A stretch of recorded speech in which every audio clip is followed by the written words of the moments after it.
Pegawai bengkel mebel berinisial RR37 diduga dibunuh rekan kerjanya, IAS 37 di Jalan Malaka, Kelapa II Wetan, Ciracas, Jakarta Timur, Jumat 31 Januari tahun 2025 malam. Selian rekan kerja,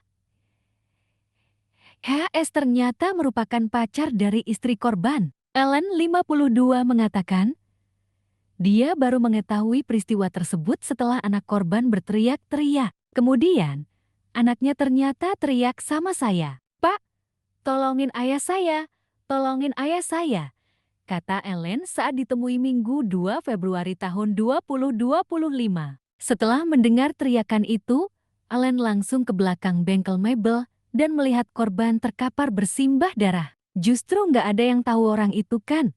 Nah begitu saya ke belakang, dia sudah terkapar, sudah ngap-ngapan kayak gitulah. Akhirnya, Ellen bersama rekan-rekannya yang lain langsung membawa korban ke Rumah Sakit Umum Daerah RSUD Ciracas untuk mendapatkan penanganan. Namun, nyawa RR tidak tertolong ketika sedang perjalanan menuju ke RSUD Ciracas. Kemudian, jenazah korban dibawa ke Rumah Sakit Polri Kramat Jati untuk proses otopsi. Pelaku tak terima ditegur. Pembunuhan ini diduga dipicu karena korban menegur istrinya yang merupakan pacar pelaku. Saat itu, pelaku sedang berkunjung ke sekitar tempat kejadian perkara.